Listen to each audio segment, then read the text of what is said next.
All right, Andrea, welcome to the show. We're live. As I typically do, the floor is yours to kick us off. Why don't you introduce yourself, give a little background about who you are and what you're working on?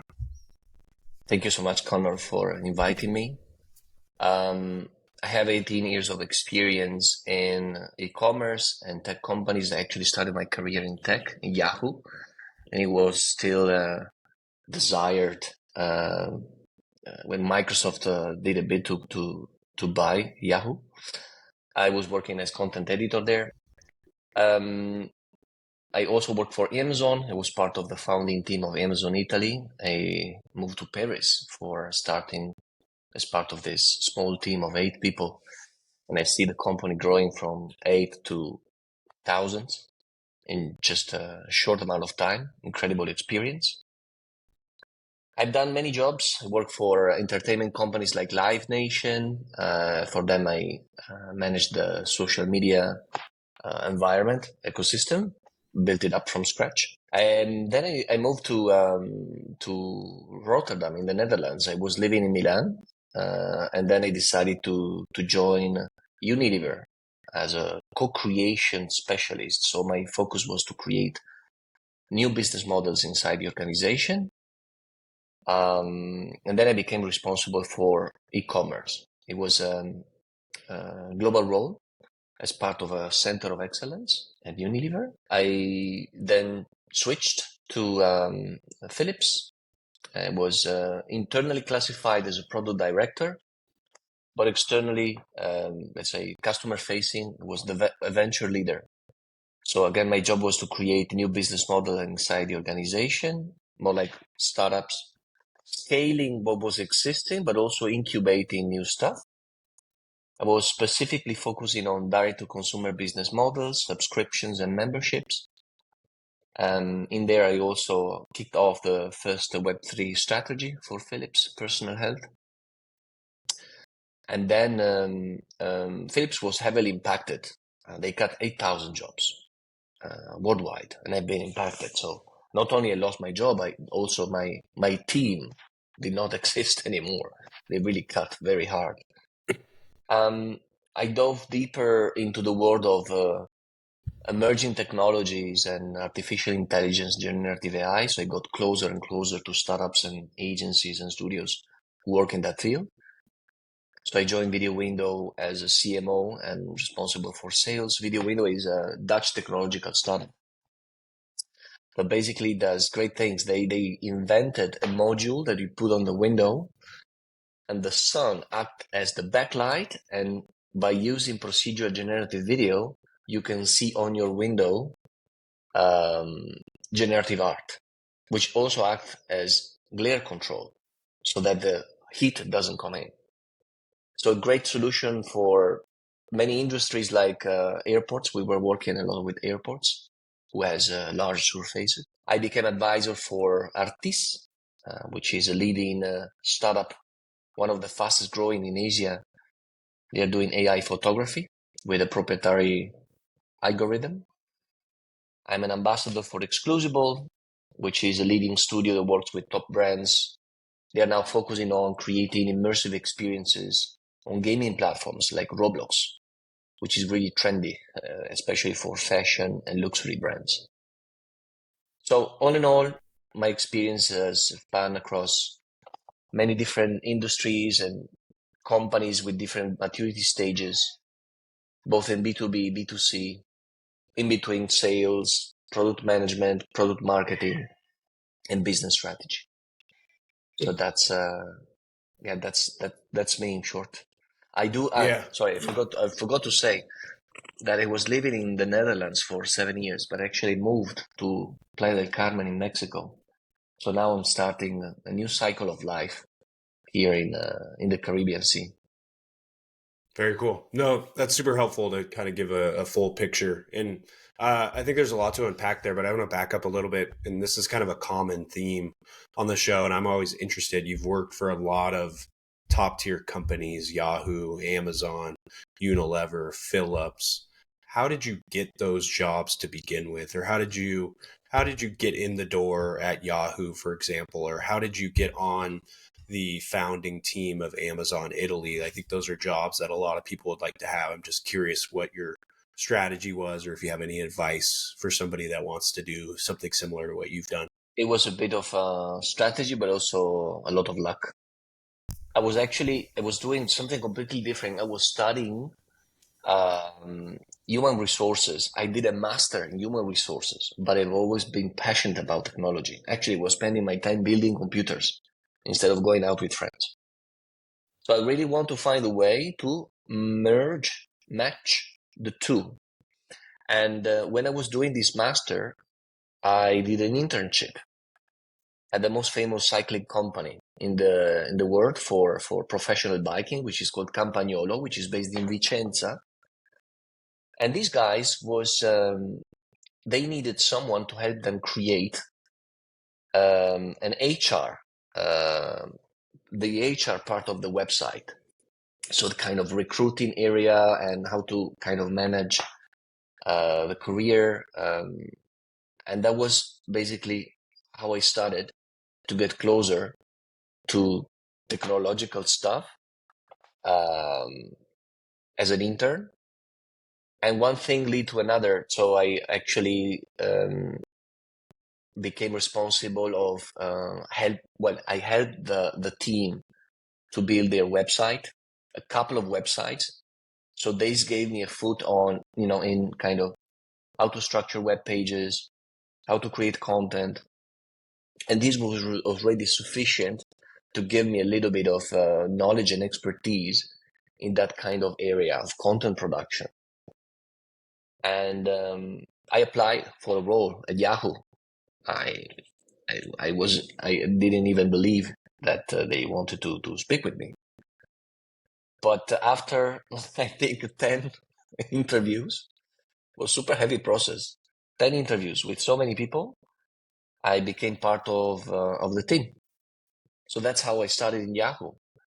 And then from Yahoo to Live Nation, because they needed someone to deal with the website, to put in place the social media environment, to deal with CRM. And these also gave me more skills and expertise and experience. And Yahoo was already kind of a good name, good brand.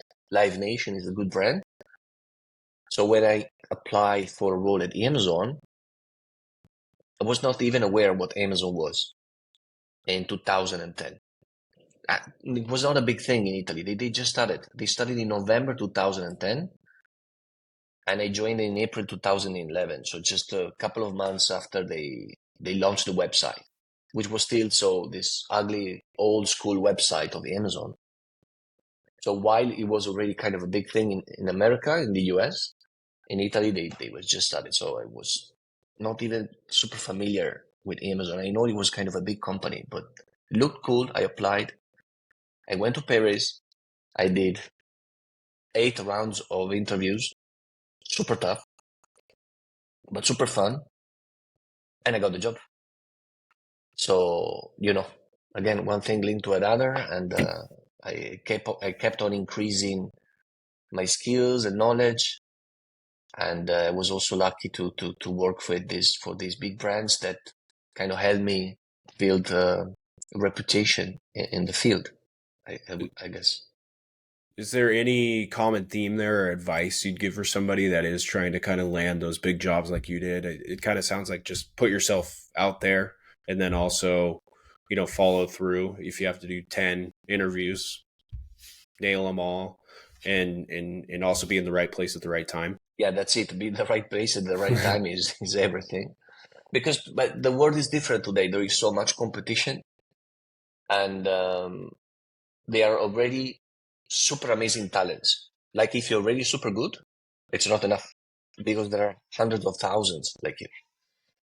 So I think you should really start by understanding who you are, what your passions are, what motivates you, because that's the best way to double down on if you double down on what you're passionate about, you will do amazing things because you will become relentless.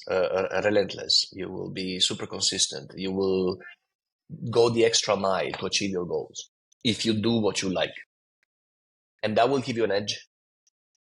And so you will still need to apply to 100,000 jobs, most likely, but you get higher chances because the people they will interview you, whether this is a startup founder or a corporate guy, will see that you have something that others don't have. So you will distinguish yourself not only for your soft skills and technical skills, but also for your core essence as human being, really willing to do something good. One other thing I want to touch on that you mentioned in your intro is that about essentially building businesses or scaling things within Unilever and Philips. Maybe if you can give one example for each about kind of the specific thing that you built within those companies and kind of what it meant to the company from a revenue or ROI perspective. So at Unilever, at some point, Unilever decided to do something quite disruptive.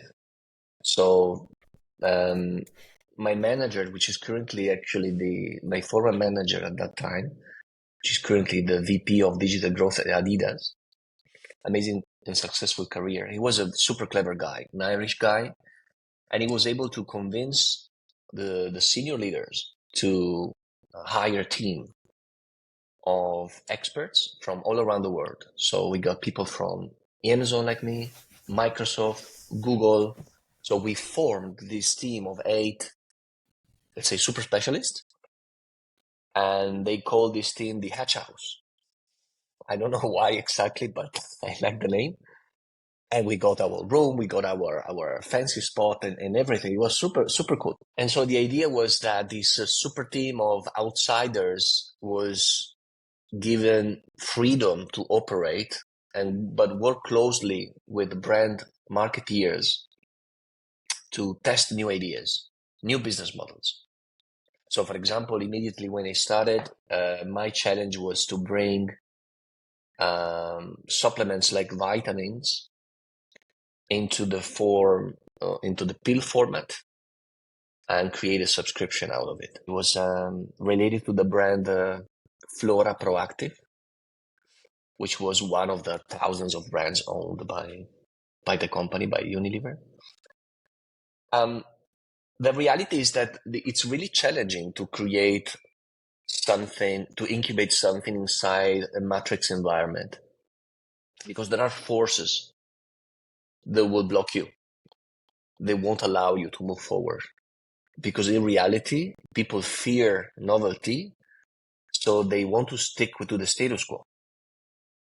So the first challenge you have internally, even before convincing the customer about the quality of your offer, is to convince internally that what you're doing is worth pursuing, is worth continuing. And so many projects stopped at the end.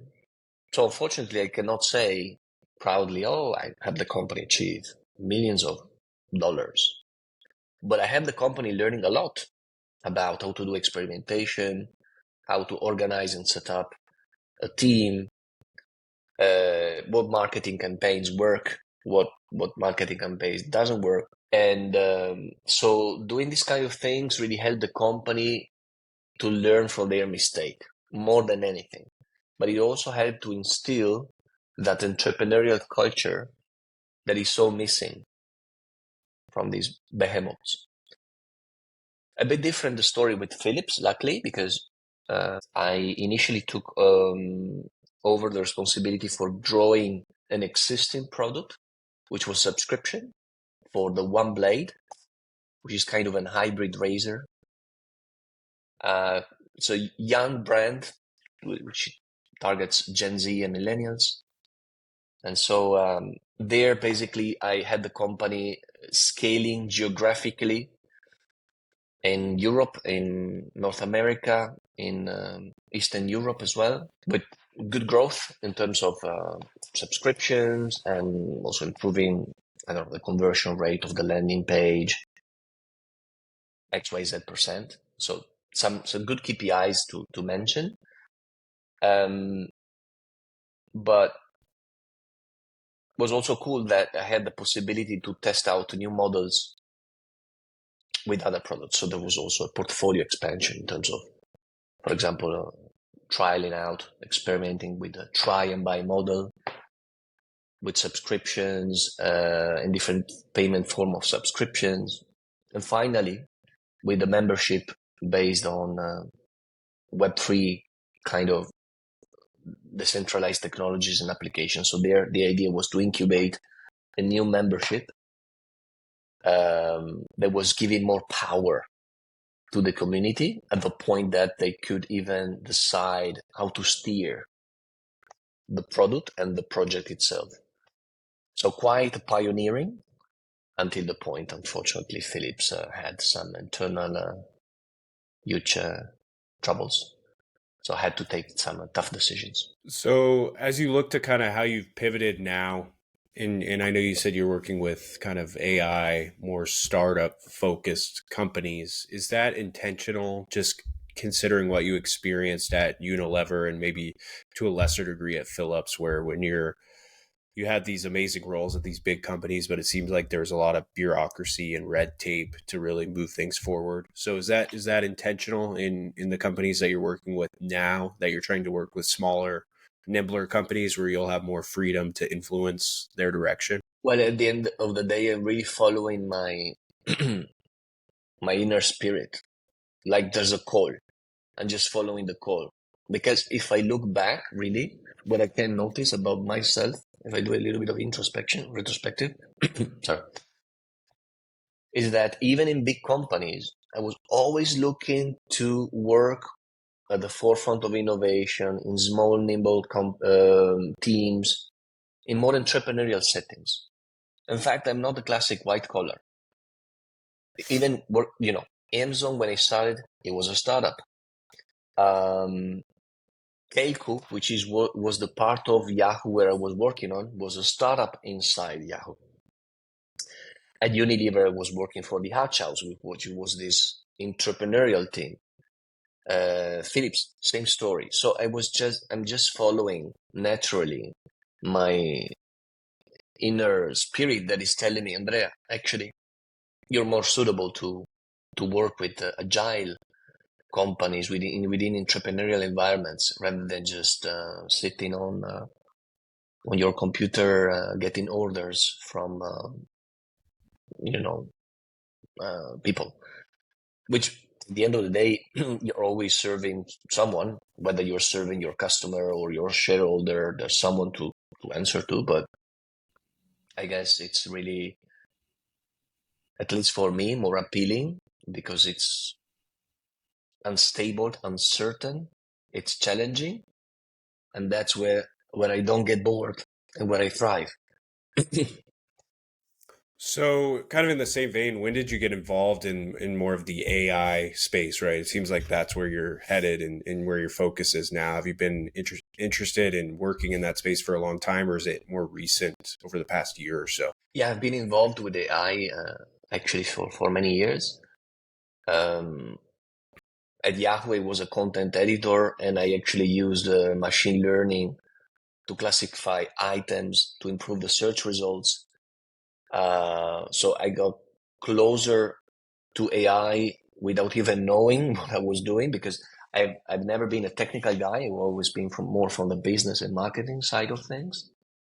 But then I continued leveraging AI at Amazon. For example, when we were developing widgets and new features, AI based, powered, like the recommendation engine, the personalization engine, these features these widgets you find on the homepage, for example, recommended for you, or based on what you bought before. And these are all AI based. But then I became even closer when generative AI showed up. It kind of started to become interesting. This was October 2021. I joined as a community moderator, totally out of passion. So no remuneration, nothing whatsoever, just for pure passion to be there. A team, an undoxed team called Contrastive. Undoxed meaning like nobody knew the identity of the team members. In fact, I never seen the face of the team. I've only spoke with them a couple of times. And these guys had main jobs, and they created, these guys were developers from Singapore, New Zealand, Australia. They created this cool model, generative AI model, to create art out of text, so text to image. It was one of the precursors of Mid-Journey and Stable Diffusion. So before Mid-Journey and Stable Diffusion were a thing, Contrastive was there with a community of 10,000 members. It was amazing. It was so cool because it seems like I'm talking about 20 years ago. But just to let you understand, right now, when you type something, you create an image in a couple of seconds. When I started, I was typing the image and I had to wait like 10 minutes and see what was like kind of the image taking live. And it was a magical moment. But this guy didn't realize the importance of building a brand, storytelling, of marketing. And while we, the moderators, kept on saying to them, guys, let's try to build this brand and do some activities, they really only wanted to focus on the product, and somehow they've been left behind because building a startup is hard, and it's always a combination of have a great product, great distribution, and amazing narrative. So like the combination of if you like desirability, feasibility, viability, scalability. So I got closer to generative AI. I also developed so many kind of product ideas for them, and worked closely with the team. And from there, other experiences, until the point I created BlackCube, which is now a destination for people that are passionate about AI advancements. And there they can find AI tools, resources, technological partnerships, and We'll more. get into we'll get into BlackCube in a bit, but I'm curious too. So, and you mentioned this earlier that you're kind of following your intuition, your gut, what your passion is currently. And so, I'm curious what is it about AI that drives you to keep moving in this direction? Why do you think AI is going to be so important for you specifically and for society and companies at large? So, well, for me personally, the thing is, this is just a medium, because what's happening right now reminds me a little bit of what happened with direct to consumer. When direct to consumer was a thing, 7 years ago, 5, 7, 10 years ago, and everybody was talking about, let's do direct to consumer business modeling. Let's connect directly with a consumer, with a customer, with a shopper.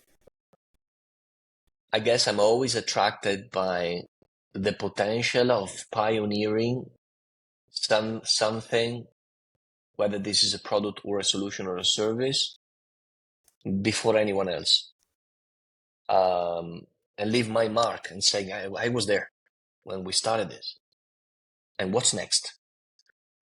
So AI is actually a kind of old thing in this revolutionary world. Generative AI is more of a new thing, but it's a tool. It's a set of tools that will enable and empower humans to do different things, better things, faster. It's also something that poses big challenges, but there's a lot of potential. This is the first time we are seeing a kind of technology that really, I know it will reshape totally the way we work, the way we even engage between each other. So maybe if you can get into that specifically, like what do you think top of mind? What are the three biggest use cases in the near future for AI? And maybe, you can even go out as far out as 10 years. Like, where is this going to be the most influential? I'm writing a book. It's called Roadmap to AI Adoption. It's with one of the biggest publisher in Asia. It's called BPB. I started to write it last May. And in this book, Actually, it's in the first chapter. I talk about this, like where it's going to have impact in society, and have so many examples. There are so all industries are going to be impacted. So if I had to choose 3 use cases, I think also because I got closer with Philips to healthcare. Healthcare is one of the industry that is already having AI is having a huge impact, because you can use AI to improve diagnostic accuracy, to do more personalized treatments. There are doctors that are operating with VR headsets powered by AI. So that's one for sure. Already a reality. AI is super useful for climate change, environmental management. You can optimize energy consumption. You can use AI at the level of really managing smart cities in the most efficient ways. We are seeing some examples. There are some pioneering example. I think they are building a smart city in South Korea. This project, The Line in Saudi Arabia, and a few others around the world, where they are kind of starting from scratch and really use AI to build a super efficient, super structured, and super eco-sustainable, they say, cities. So we will see, I guess, 20 years from now, the outcome of the work that is being done right now in terms of smart city building and management. Education, which I care about a lot, that's a third, because while you can tailor everything with AI, you can personalize the education and make it super compelling for each individual. So there's really a lot of potential of how AI is going to impact our lives right now, 5 years from now, 10 years from now. You know, like I consider myself a peculiar entrepreneur because I don't have my startup yet. I have a project, but not a startup. But I always have this entrepreneurial mindset, so I consider myself an entrepreneur. And if I think for entrepreneurs, what is going to happen 5 years from now, the AI agents will be everywhere, and they will substitute us. So, like now, we can already see some examples with these startups like 11 Labs that do voice cloning. And then you have companies like Air.ai. I recommend you to go on Air.ai and click on the demo they have. So you will see a virtual sales rep that talks like a human being and is literally fooling someone on the other line. And it's convincing this guy to basically buy an Apple Vision Pro. It's crazy. It looks real. And actually, if you think about it, this is already a reality. I can clone my voice and I can assign my AI agent the job, the task, to go out and create and generate leads and even close deals with the vast knowledge of LLMs, large language models. So far, for example, with ChatGPT, we have been blessed, let's say, with looking at the positive side of things, blessed with the possibility to augment our creativity and productivity and create a lot of content and get all the knowledge we want with just a simple clicks. But we're not yet able to execute the tasks. So like if we build a strategy, it's up to us to execute the strategy. But actually, I think 5 years from now, we will have AI agents working for us and with us to execute many of those tasks. Like when we will do a financial projection, they will literally also kind of create the files, the report, the graphs, and it will be all connected to the system we use to manage our company. And so for businesses, basically generative AI will be integrated 100% in a lot of cases. And certainly in some areas like sales, for building leads, closing deals, marketing, content production, assets creation, visuals, finance, marketing insights, even HR will be semi-automated.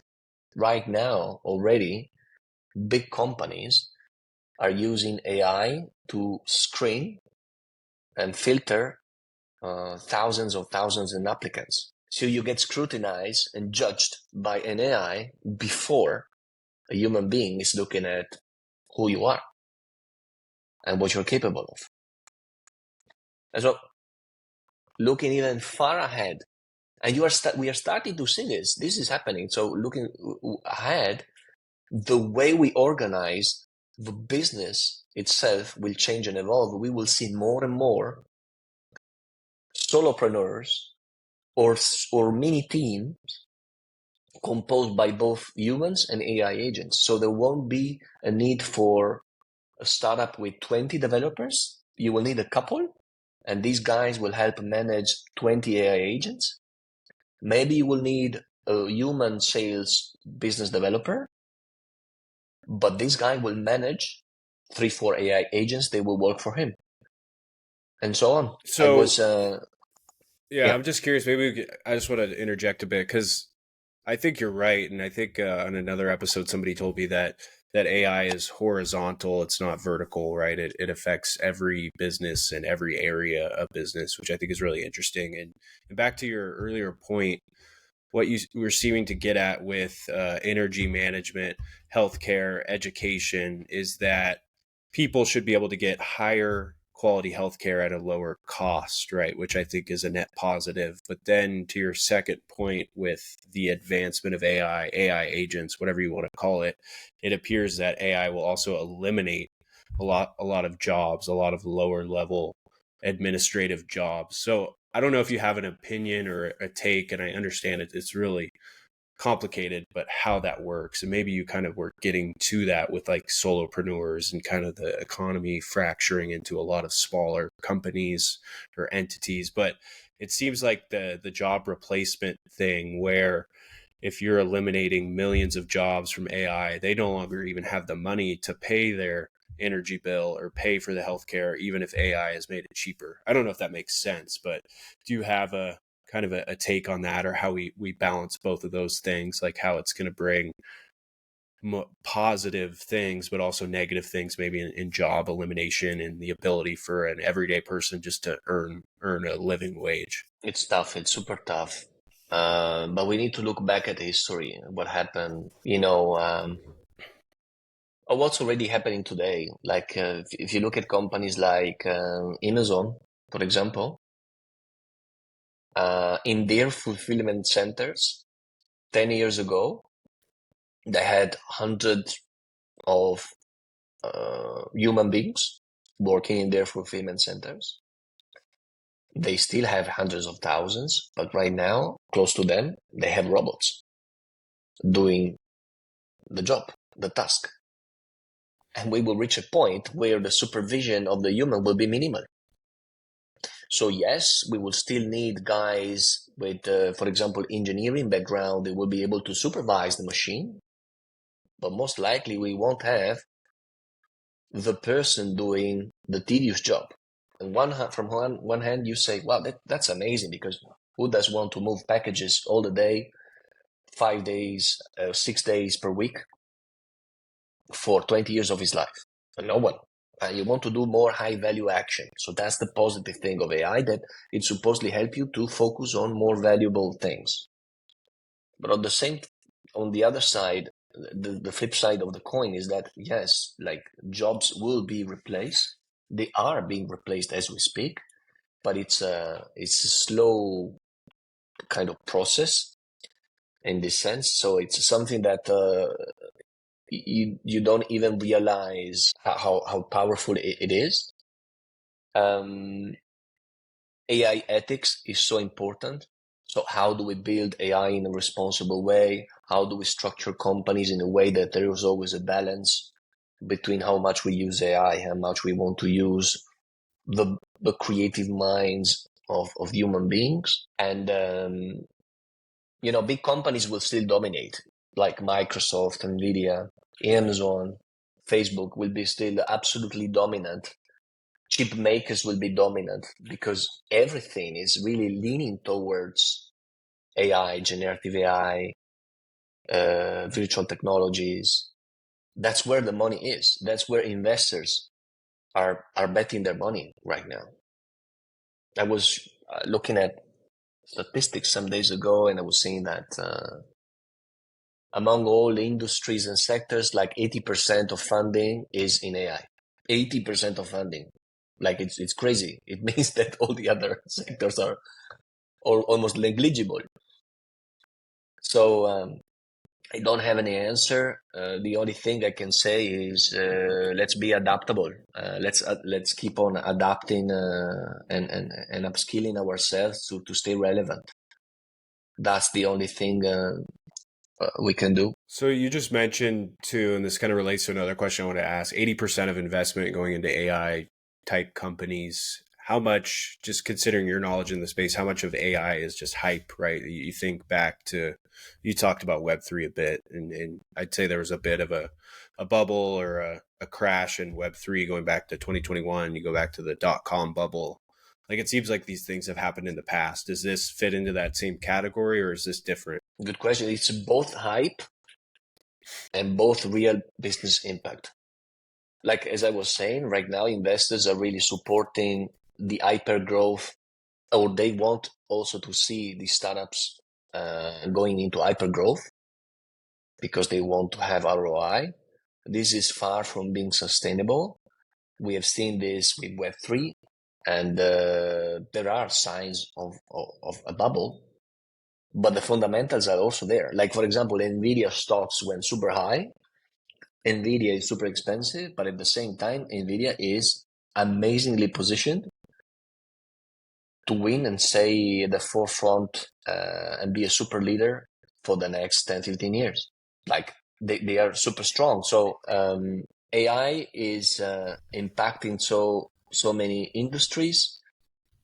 And it's yes, there's a lot of hype, but it is really like nothing we ever seen before in terms of how we will perform our work, how we will be able to perform our work better than a machine, how we will be able to convince um, um, the owner of a business to hire us instead of just pay $200 per month for an automation software that does the job sometimes better than a human being.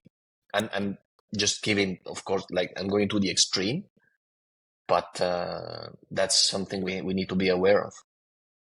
And so, to that point, do you have a take or do you believe that universal basic income is at all feasible? I mean, when you kind of bring up those scenarios, right? Like, hey, there's going to be options out there that will be cheaper than you and more effective than you and work 24/7.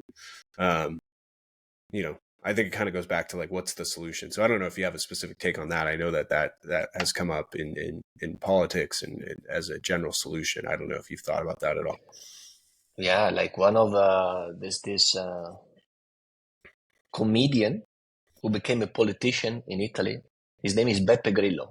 He founded a movement, the Five-Star Movement, and I was super passionate about what he was saying 15 years ago when he was claiming that hydrogen fuel was the real thing. It was behind the corner. It was just for us to just use and grab, use it our advantage. And he was also talking about universal basic income. That's going to be a necessity. 15 years later, we are still talking about it. I don't know how easy it will be. Even Elon Musk talk about universal basic income and many others. It's very difficult to convince governments. Like this would be possible, I guess, with a global alliance where everybody is aligned. Um, I see it very hard. Maybe we will see some good examples coming from pioneering nations like El Salvador right now with Bukele, which is pushing hard on, helping El Salvador join and become a reference point in Latin America. He's invested in Bitcoin. He's building libraries, hospitals. So he's heavily involved in the reconstruction of the nation after basically removing all the pandilleros from the street. But maybe from there we will see some examples, right? At some point we will hear leaders like him saying, "Okay, let's do an experiment. Let's try to create some kind of nationwide basic income, test it out, and see how it goes." Maybe I think there are also experiments in Norway, if I remember correctly. So, yeah, some testing opportunities here and there to see, and we will see if this is going to be widespread. And then I'm curious too, just to kind of in this similar vein of thinking, if you've ever thought about if this technology has so much promise as you think it might, maybe even 10, 20 years into the future. If you think about the cost of goods, right? Let's just take food, for example. I mean, a lot of it comes from the cost of production, obviously, the labor that it takes, and then the labor that it takes to get it to the grocery store. So, I mean, do you see maybe a future where if it's all automated and it's being run by AI, by a robot, and it takes no additional marginal cost to produce a stock of corn, that maybe we get to a point where food is able to be provided for free, or people's basic necessities through the use of this technology is able to be produced so cheap that it doesn't matter, right? I don't know if that makes sense at all, that we're able to lower the costs of production through this. Does that ever cross your mind? I guess there will be some like amazing examples of how AI will help dramatically improve the situation for many communities. Like we are seeing this, for example, with solar panels or new technologies, AI-based, that will allow to convert and extract water and make it drinkable. So like, some countries would really benefit from this. But I think we will also see, most likely, I think we will reach a point where we will have our 3D printers printing food in our homes. But I think disparities are going to get stronger. There will be more disparities rather than more equality. That's what I fear is going to happen. So, like, there will be some great innovation that will help people in need to go from I'm in a super tough position and right now I am kind of living a little bit better. And then we will jump to the ones that are rich and will live even more comfortable. And we will see pockets of things are working, where things will work out, pockets of areas in the world where things will work out, maybe because these pockets of these areas are concentrated. Small countries, that are manageable. Switzerland, Costa Rica, Belgium. But when it comes to big nations, with a lot of people, a lot of disparity, lots of inequality, I find it very tough. Like, I'm looking forward to see a world where, food and water is accessible to everybody almost at no cost. Because this is how it's supposed to be. But to go from here to there, that's a different story. So let's maybe pivot a bit and kind of talk about how you see yourself fitting into the progression of this technology, right? Cube, and then also how you're a strategic growth advisor for Artis. So how do you see yourself fitting in? Is it going to be more like, I don't know if it's necessarily like contractor work with these top players in this technology, like with Artis, or is it going to shift truly to building something on your own? Yeah. So talking about Artis, Artis is one of the fastest growing startups in Asia. They built a proprietary model that does AI photography. Basically, they help businesses to dramatically reduce the costs of assets creation. For example, instead of hiring a photo studio to do your photos and invest thousands of dollars. You can get it with extremely high quality, almost indistinguishable, if not indistinguishable, from real pictures with artists. So I have a contract for that with them.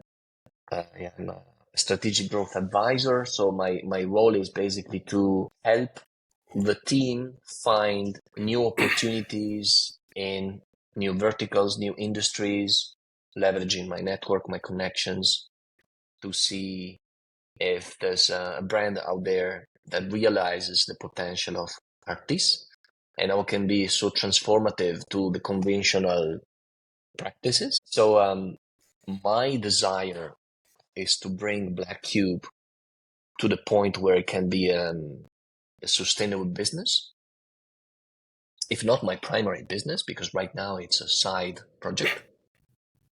But these companies like Artis, help me to keep building this ecosystem because I believe that partnerships are fundamental to grow in this space at the benefit of the user at the end, because they will find, at least in the ecosystem I'm trying to build, different solutions for different needs, all with the common theme, which is emerging technologies, generative AI, DI fields. And what is the value prop for BlackCube? Is it that it's an AI based community, or how are you pitching it to people that this should be your go-to resource for AI? BlackCube is an ecosystem, is a destination for AI applications, technological partnerships, education. So it's a place where forward-thinking individuals that are looking for more expertise or solutions to augment their productivity and creativity can find something. Whether this is being created by BlackCube or allowed by BlackCube in partnerships with other companies. So say, for example, that you have, as a brand, the necessity to, or the desire to test out gaming platforms like Roblox, and you don't know what to do. Well, BlackCube has a partnership. I have a partnership with Exclusible, which is a leading studio that works with top brands in this field. Amazing team with super talented professionals, and they can create the best experiences for brands to experiment and make some good business. Same goes with the AI photography and artists. So if you're interested in creating assets and creatives in a cheaper way, in a better way, reduce your bottom line and even generate some revenue with amazingly effective marketing campaigns, well, I can help. BlackCube can help by introducing to the team at Artis. And BlackCube members also have some discounts in this sense, whether this is a preferred access route or little discounts on how much they would pay normally. So there's that. There's so much more. Actually, I'm planning to do this year. So in the roadmap, I have actually the intention to build more tools with a small team of people that are helping me out, team of developers. So there's something cooking in the roadmap, because I would like to take BlackCube to the next level. And I really have in mind to create this mini ecosystem, curated, vetted, where you can find cool things at a fair price. And lots of resources also to educate yourself about the importance of AI, how to strategize with AI, how to integrate AI effectively. So there's also a matter of all the word related, education, a bit of consultancy in there, and advisory for companies who wants to work more effectively with AI. So what's your strategy to ensure that BlackCube stays up to date with the technology rapidly changing, with new tools being created? every day. What's your strategy there? Yeah, there are so many tools that it's really impossible to keep up. Nobody can keep up, and I think we're not even expected to keep up. And so when I think back at what happened with DTCs, it's a similar story. So now uh, lots of startups are emerging. It's becoming overcrowded, even if it's so new. And so emerging is difficult and costly because you have to invest in marketing to get seen, to get noticed. But I consider this era the era of communities, the creators era, the community era. So if you have a community of loyal and passionate people, you are likely you increase your chances to be remembered and that people will come back to you. So ultimately, when I think about how a startup can be successful, there are things that are applicable to AI startups, but also to any other type of business, right? So, did you build something that is desirable? Is it viable? Is it feasible? And it's scalable? I'm not there yet with BlackCube. BlackCube is not scalable yet. I don't even know if it's viable yet because I am not focusing on generating revenue. I'm focusing on building a community, an ecosystem first. Is this the right strategy? I don't know. We will see. Time will tell. So many say that actually you need to start generating money as soon as possible. Yes, I do agree. Cash flow is king. But if you just lose sight of what matters, so like, why are you building this for whom? Like, is it really adding real value to people? If the answer is yes, then you need to stay there and consistent in building and investing your time in building the community. So success is about these factors, is about being right on time in the market, the velocity, the rapidity in which you can change and experiment with different things, and do one of the experiments and notice, understand the reason why 99 experiments failed, so that you can get one that is actually working for you. A great team. So I'm surrounding myself by people who are passionate about, like me, to help me out with BlackCube. That's also something that I need to take into consideration if one day at some point I want to get investors on board, because they will look at team composition, right? Branding, unique storytelling, like what's so unique about BlackCube, what's the story there? So that's where I become naked, in the sense that I explain also on the website the origin and where everything started. This started actually as a place where I could showcase generative art, but it evolved. It's still evolving, right?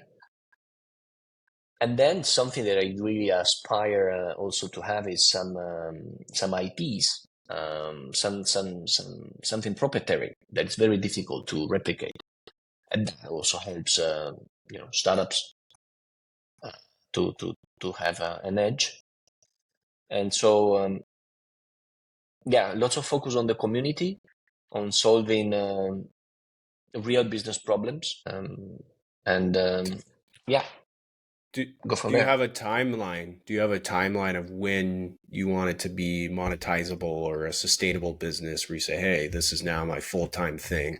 Or is that still up in the air? Well, I gave myself some time, in the sense that this year I really want to focus on.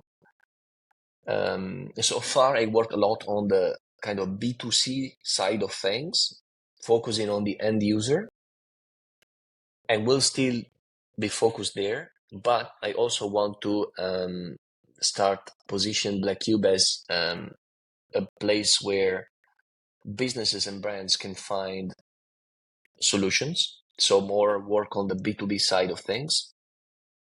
And I hope that by working on that side of things, I will be able to start monetizing. And this will help sustain all the other initiatives I plan also on the B2C side of things.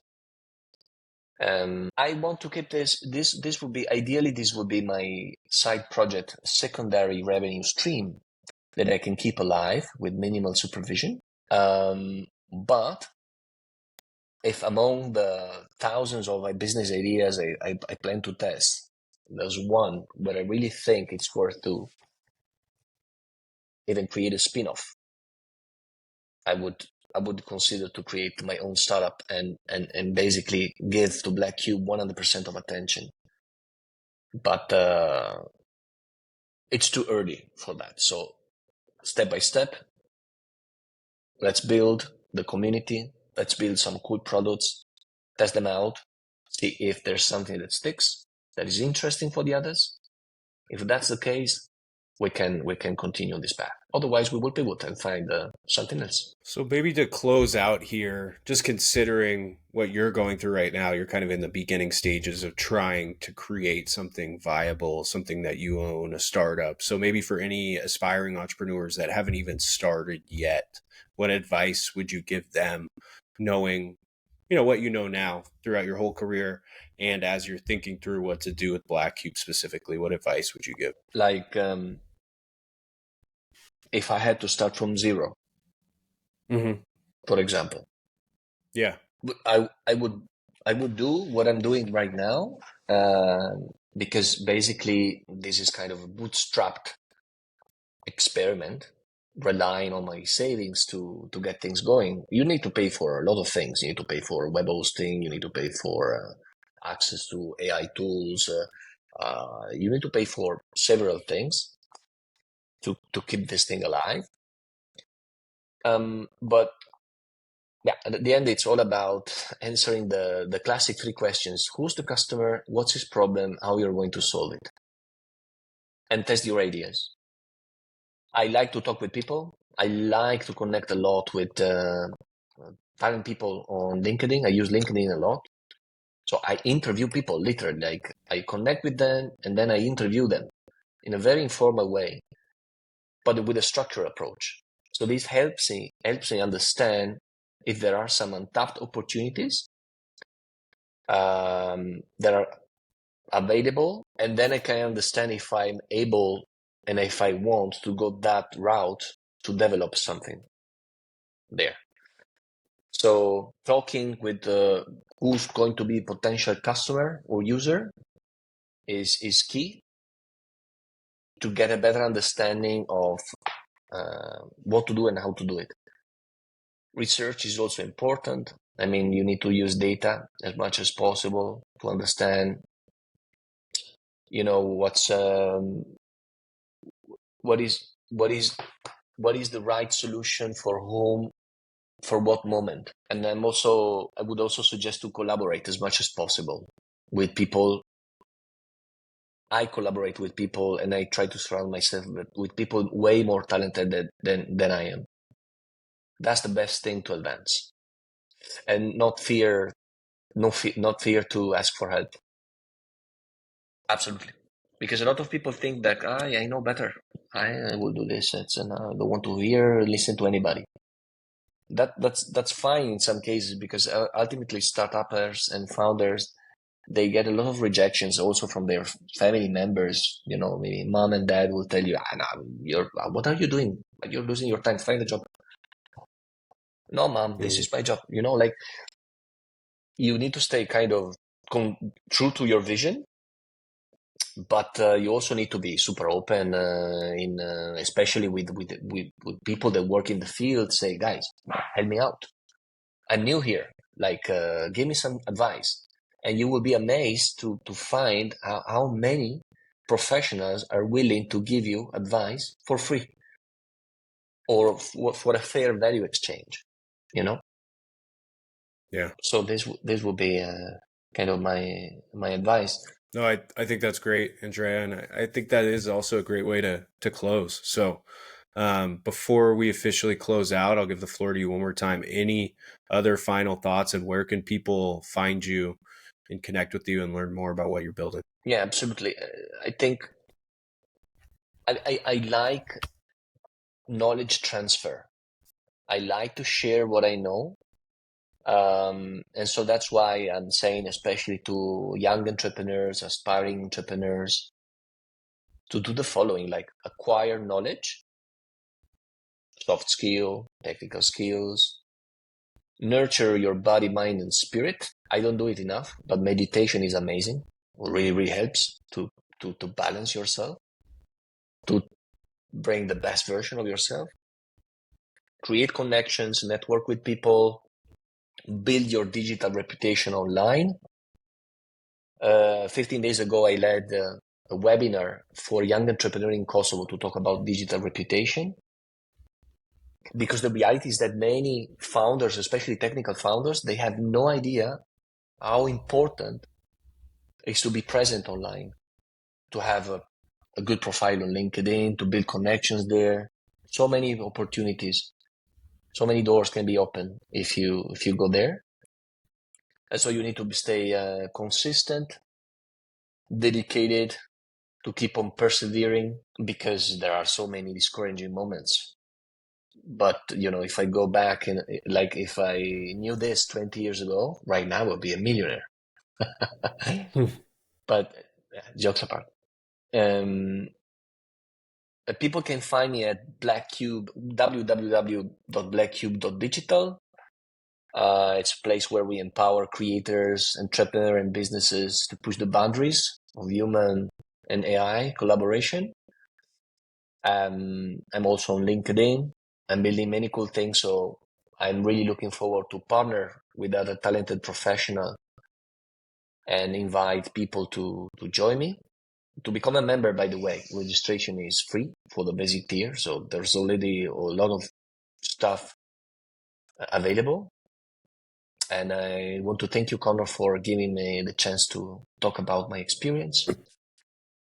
And Yeah. it was great. Thanks, Andrea. Yeah, and all your info will be linked down in the description. I want to thank you for taking the time to do this, and I wish you the best of luck in the future. And hey, I definitely learned a lot, and I think you're right with the AI. It's going to be crazy, 5-10 years. The future, we'll see what happens, right? So again, thanks for sharing your perspective. Thank you so much again.